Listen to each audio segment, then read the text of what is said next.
আলাইকুম গাইস। তো কিছুক্ষণ আগে হচ্ছে বোতল পড়ার আওয়াজ হইতেছিল। আমি বুঝলাম না বোতল পড়ার কেন আওয়াজ হবে।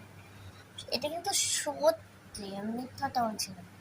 আর আমাদের সেটা তো বোতলই নাই, যত আছে রান্নাঘর। না তো ওই রান্না ওই সোজা থেকে আসতো, আমাদের তো জানলার ওখান থেকে আসে। আর হচ্ছে বারান্দাও কিছু বোতল আছে, কিন্তু ওগুলো পড়বে কেমনে আমি বুঝলাম না। বালতির ভেতরে আছে বোতল, আর উপরে অন্য কাজ, ওগুলো তো তাহলে প্লাস্টিক পড়ার আওয়াজের মতো হবে। বোতল না তো প্লাস্টিক, কিন্তু এমন খেলনা প্লাস্টিক গুলো থাকে না, ও মনে হবে। আর আমার মা ঘুমায় আছে, তো এর মধ্যে আমি ভূতের কাহিনী দেখতেছি, এর মধ্যে আমার লোম খারাপ হয়ে যাইতেছে ভয়ে। তো আমি সিদ্ধান্ত নিয়েছি মাকে ওঠাবো। আর আমি আমার টিফিন খাইতে পারি না বলে আমি টিফিন খাইতেছি আমার স্কুলে। বুঝলাম না কি হয়ে গেছে, এটা কোনো ভূত নাকি?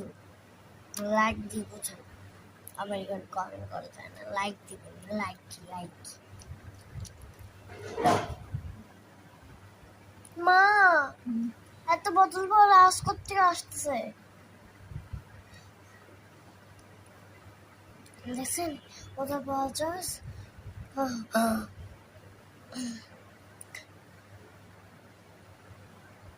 এই দেওয়ালের পিছন দিকে আসতেছে।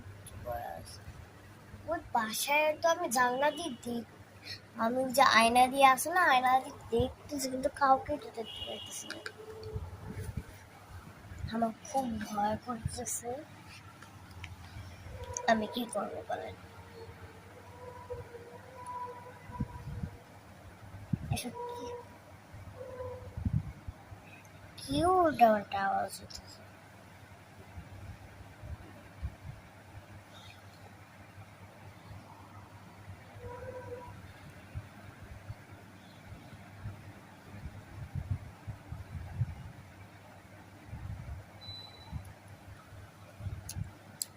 গাইড সাবধানে থাকবেন।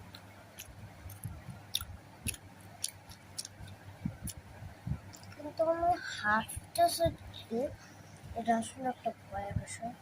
আমার কিন্তু ভয়ও লাগতেছে, মনে হচ্ছে মায়ের কাছে এখানেই আমি বসে থাকি। কিন্তু আমি সুডা পারি, তো আমার সমস্যা নেই, যেহেতু আমি আর্ট পড়া পড়ি, তাই আমি ভালোই অনেক সুডা পারি, তাসাহুদ পারি। তারপর ও সোয়াটার নাম জানি কি, আরে আমি বাদ দাও।